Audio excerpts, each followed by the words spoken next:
আপুনি তামোল গুটখা খায় নেকি?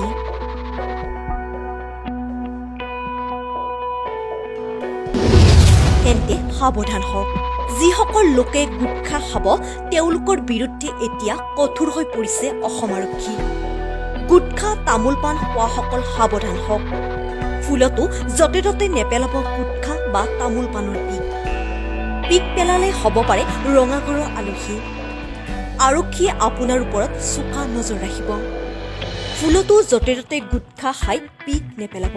অসম আৰক্ষীয়ে গঠন কৰিছে এটা নতুন টীম।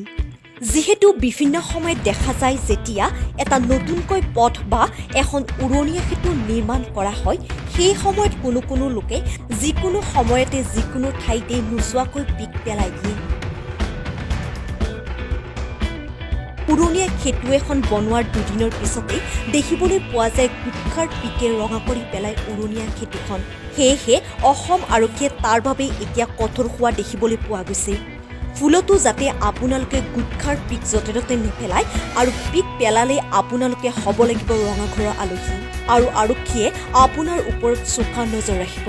তাৰ বাবে অসম আৰক্ষীয়ে গঠন কৰিছে এটা নতুন টীম।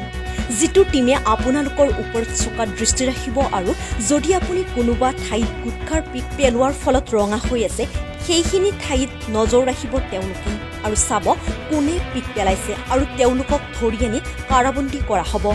আৰু সেইবাবেই এতিয়া এটা নতুন টীম গঠন কৰিছে অসম আৰক্ষীয়ে। সকলো ফালৰ পৰাই আপোনালোকক দৃষ্টি ৰাখিব। আপোনালোকে যদি য'তে ত'তে পিক পেলাই ৰঙাঘৰৰ আলহী হ'ব লাগিব সেইবাবে ফুলতো আপোনালোকে গুটখাৰ পিক বা তামোল খাই পিক নেপেলাব। গুটখা তামোল পাণ খোৱাসকলৰ বাবে এতিয়া সাৱধানবাণী দিয়া হৈছে।